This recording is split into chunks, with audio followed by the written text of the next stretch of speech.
आशा शर्मा की जिंदगी एक बंधी बंधाई लय में चल रही थी।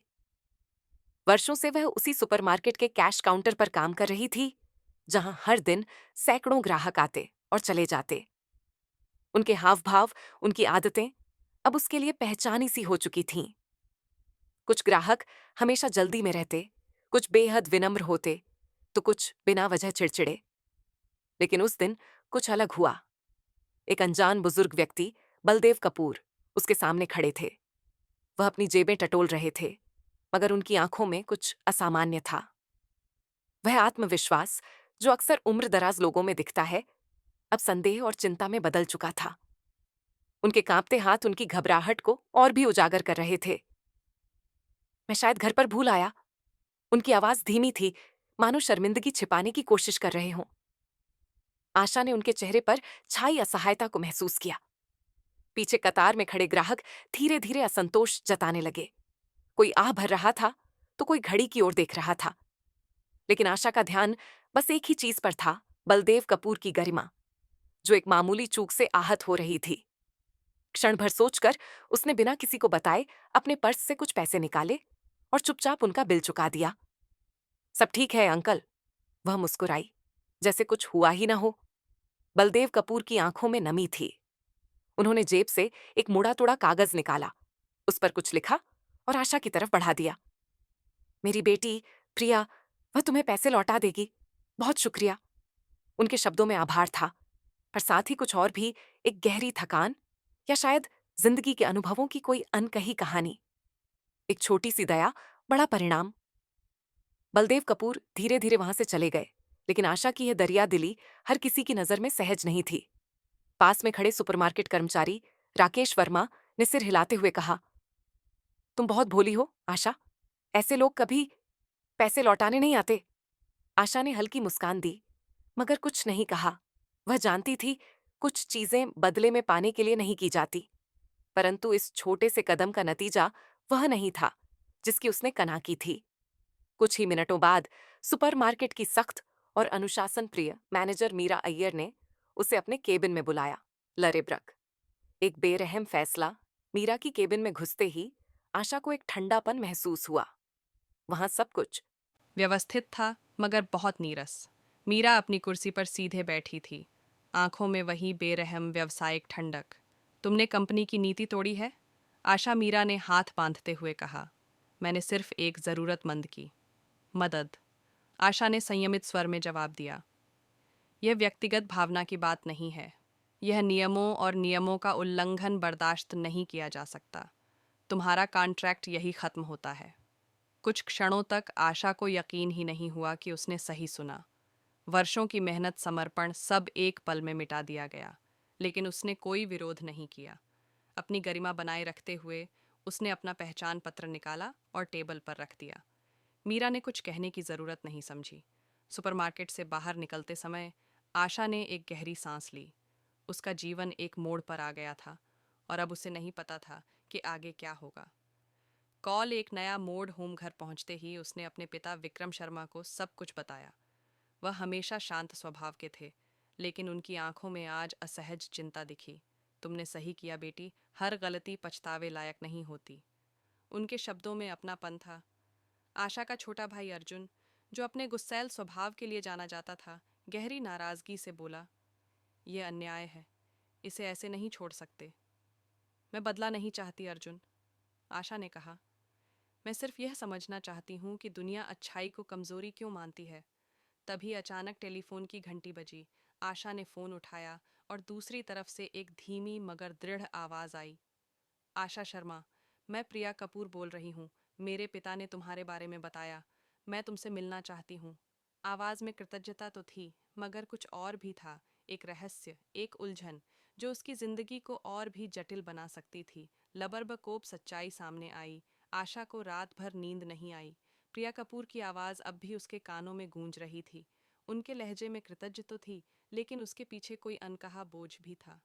सुबह होते ही आशा ने सावधानी से अपने कपड़े चुने। वह नहीं जानती थी कि यह मुलाकात उसके लिए क्या लेकर आएगी। कैफे जहां वे मिलने वाली थीं ज्यादा बड़ा नहीं था। लकड़ी की पुरानी टेबलें, हल्की सी चाय पत्ती की सुगंध और कुछ गिने चुने ग्राहक जब आशा वहां पहुंची तो प्रिया पहले से ही एक कोने की सीट पर बैठी थी। उसकी मुद्रा शांत थी, मगर उसकी आंखें बेच वह कोई घमंडी अमीरजादी नहीं लग रही थी, बल्कि कोई थी जो जवाबों की तलाश में। आशा शर्मा। आशा ने सिर हिलाया और उसके सामने बैठ गई। कुछ सेकंड तक दोनों के बीच अजीब सी चुप्पी रही। फिर प्रिया ने सीधे मुद्दे पर आते हुए कहा, मेरे पिता को अल्जाइमर है। आशा ने एक पल को सोचा कि उसने सही सुना भी है या नहीं। प्रिया की उंगलियां कप के किनारे से खेल रही थीं। उसकी आवाज स्थिर, लेकिन उसमें एक कंपन था जो उसकी असहाय को बयां कर रहा था। पिछले कुछ महीनों से उनकी याददाश्त कमजोर हो रही है। डबल सख्त किए अच्छाई का इनाम, एक छोटी सी दया कभी बेकार नहीं जाती। यह हमेशा किसी ना रूप में लौटती है। कभी कभी लोग अपनी पुरानी बातें याद नहीं रख पाते, कभी घर का रास्ता भूल जाते हैं, तो कभी अपने ही रिश्तेदारों को पहचानने में मुश्किल होती है। प्रिया ने एक पल के लिए रुककर गहरी सांस ली। आशा ने धीरे से पूछा, लेकिन तुम्हें वह भूल नहीं पाए? प्रिया ने उसकी आंखों में देखा और सिर हिलाया। हाँ, कल जब वह घर लौटे तो बहुत परेशान थे। उन्हें कुछ भी याद नहीं आ रहा था। वे कहाँ गए थे, क्या किया, यहाँ तक कि अपने पते का भी ध्यान नहीं था। लेकिन उन्हें सिर्फ एक बात याद थी। क्या आशा की आंखें चौड़ी हो गई तुम्हारा चेहरा? प्रिया ने कहा, मेया खोरी, एक छोटी सी मदद, एक गहरी छाप। आशा चौंक गई। मुझे, हाँ। उन्होंने कई बार दोहराया कि एक अनजान लड़की ने उनकी मदद की। उनके पास पैसे नहीं थे, लेकिन किसी ने उनकी इज्जत बचा ली। आशा की आंखें कुछ क्षणों के लिए झपकना भूल गईं। उसके अंदर एक अजीब सा एहसास पैदा हुआ। वह जानती थी कि उसने कुछ गलत नहीं किया, लेकिन यह जानकर कि एक व्यक्ति जिसे अब अपनी खुद की जिंदगी के हिस्से भूल रहे थे, उसे इतनी शिद्दत से याद रखे हुए था, यह बात कुछ ज्यादा ही बड़ी थी। मैं बहुत दुखी हूं सुनकर कि आपके पिता इस बीमारी से जूझ रहे हैं, उसने धीरे से कहा। प्रिया की उंगलियां अब कप को कसकर पकड़ चुकी थीं। दुखी मत हो आशा, यह हमारी जिंदगी की सच्चाई बन चुकी है। मैं इससे लड़ रही हूँ, लेकिन इसीलिए मैंने तुम्हें बुलाया है, क्योंकि जो मैं तुम्हें बताने जा रही, वह शायद तुम्हारी जिंदगी बदल सकता है। आशा का दिल तेजी से धड़कने लगा। अभी एक चौंकाने वाला सच। प्रिया ने गहरी सांस ली। पिता बलदेव कपूर वही है जो सुपरमार्केट के मालिकों में से एक है। कमरे का माहौल जैसे एकदम ठहर गया। आशा को लगा जैसे किसी ने उसकी कुर्सी खींच ली हो और वह गिरने वाली हो। क्या? हाँ, प्रिया ने कड़वे स्वर में कहा। जिस सुपरमार्ट से तुम्हें निकाला गया, वह मेरे पिता की संपत्ति का हिस्सा है। और जब उन्होंने सुना कि तुम्हें वहां से निकाल दिया गया, वह एक पल को रुकी, बिखर गए। आशा की उंगलियां उसके कप पर कस गईं, लेकिन मीरा अय्यर ने, प्रिया की आवाज में अब गुस्सा था। मीरा अय्यर को यह तक नहीं पता था कि उसने किसे निकाला है। जब मैंने अपने पिता को कल रात तुम्हारी बात करते हुए सुना तो मुझे शक हुआ। मैंने सुपरमार्केट की रिकॉर्डिंग देखी, सब कुछ देखा, कैसे तुमने उनकी मदद की, कैसे कुछ ही मिनटों बाद मीरा अय्यर ने तुम्हें ऑफिस बुलाया और बिना सोचे समझे निकाल दिया।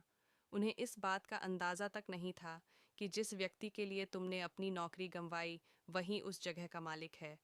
आशा की सांसें भारी हो गईं। तो फिर आप मुझसे यह सब क्यों कह रही हैं? प्रिया ने पहली बार मुस्कुराने की कोशिश, लेकिन उसकी आंखों में अब भी दृढ़ निश्चय झलक रहा था। क्योंकि मैं यह अन्याय नहीं होने दूंगी।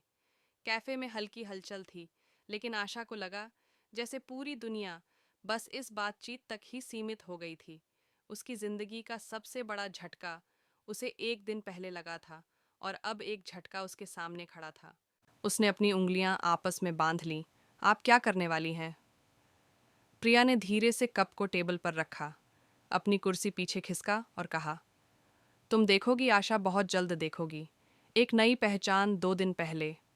आशा एक साधारण कर्मचारी थी, जिसे सिर्फ इसलिए नौकरी से निकाल दिया गया था क्योंकि उसने एक इंसानियत भरा फैसला लिया था। और अब वह उसी सुपरमार्केट के दरवाजों से फिर दाखिल हो रही थी, लेकिन इस बार उसकी भूमिका पूरी तरह बदल चुकी थी। वह ग्राहक नहीं, सिर्फ एक पूर्व कर्मचारी भी नहीं थी, वह अब यहाँ की नई प्रबंधक थी। जब उसने अंदर कदम रखा तो सबकी नज़रें उस पर टिक गईं। कुछ कर्मचारी आश्चर्यचकित थे, कुछ को यकीन ही नहीं हो रहा था, और कुछ ऐसे भी थे जो अब झेप रहे थे। खास तौर पर राकेश वर्मा, जिसने उसी दिन उसे बेवकूफ़ कहकर उसका मजाक उड़ाया था। प्रिया उसके साथ थी। वह आत्मविश्वास से आगे बढ़ी और उसे सीधे कार्यालय तक ले गई।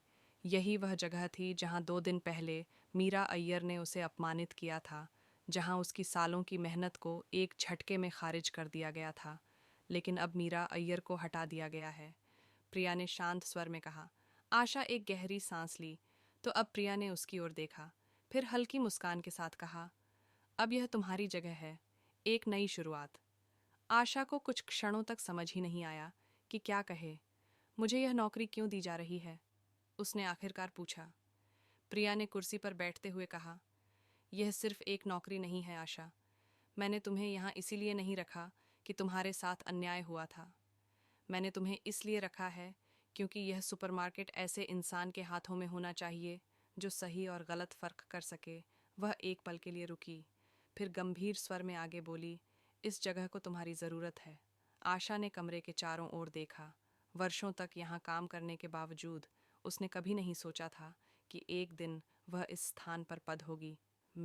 वह थोड़ा हिचक जाई। प्रिया ने सिर हिलाया। नहीं, तुम हमेशा से साधारण नहीं थी। फर्क सिर्फ इतना है कि अब सबने देख लिया तुम क्या हो। आशा ने धीरे से कुर्सी पर हाथ रखा। यह सिर्फ एक पद नहीं था, दूसरा मौका था अपनी सच्चाई को साबित करने का, सही को बढ़ावा देने का, और उन सभी को जवाब का जो सोचते थे कि अच्छाई कोई मायने नहीं रखती। अरबाज बरा का अच्छाई हमेशा याद रखी जाती है। राकेश वर्मा, जो अब तक दूर खड़ा सब कुछ देख रहा था, आखिरकार उसके पास आया। उसकी आंखों में संकोच था और शायद कुछ पछतावा भी। मुझे लगता है मैंने तुम्हें गलत समझा। यह वही आदमी था जिसने उसे भोला कहकर हंसाया था। आशा ने हल्की मुस्कान के साथ उसकी ओर देखा। शायद राकेश ने सिर झुका लिया, जैसे मान रहा हो कि हाँ, उसने गलती की थी। छोटे फैसले ही दुनिया को बदलते हैं। और फिर उसी रात आशा को एक संदेश मिला। आशा, मैं अब बहुत सी चीज़ें भूल जाता हूँ, लेकिन तुम्हें कभी नहीं भूलूंगा। धन्यवाद। बलदेव कपूर। आशा की आंखें नम हो गईं। उसने धीरे से जवाब टाइप किया, मैं भी आपको कभी नहीं भूलूंगी, क्योंकि मीब अच्छाई चाहे जितनी छोटी हो, हमेशा याद रखी जाती है।